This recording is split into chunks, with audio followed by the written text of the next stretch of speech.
तो भाई लोग, स्वागत है आपका एक नई वीडियो में। इस वीडियो में आपको बताऊंगा कि पबजी की लेफ़्ट एंड राइट साउंड जो आती है उसे हम कैसे, मतलब किसी किसी फ़ोन में हो जाता है कि वो सुनाई नहीं देती लेफ़्ट एंड राइट साउंड, एकदम दोनों रीड से एक ही वो सुनाई देता है आवाज़।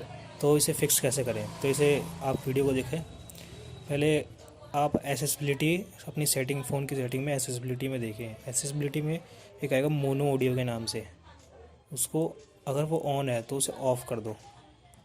ऐसे ज़्यादातर फ़ोन में ऑफ़ रहता है वो, पर क्या पता आपके फ़ोन में ऑन हो, उसे ऑफ़ कर दो आपकी, और फिर पबजी मोबाइल खोल दो, सही चलेगा।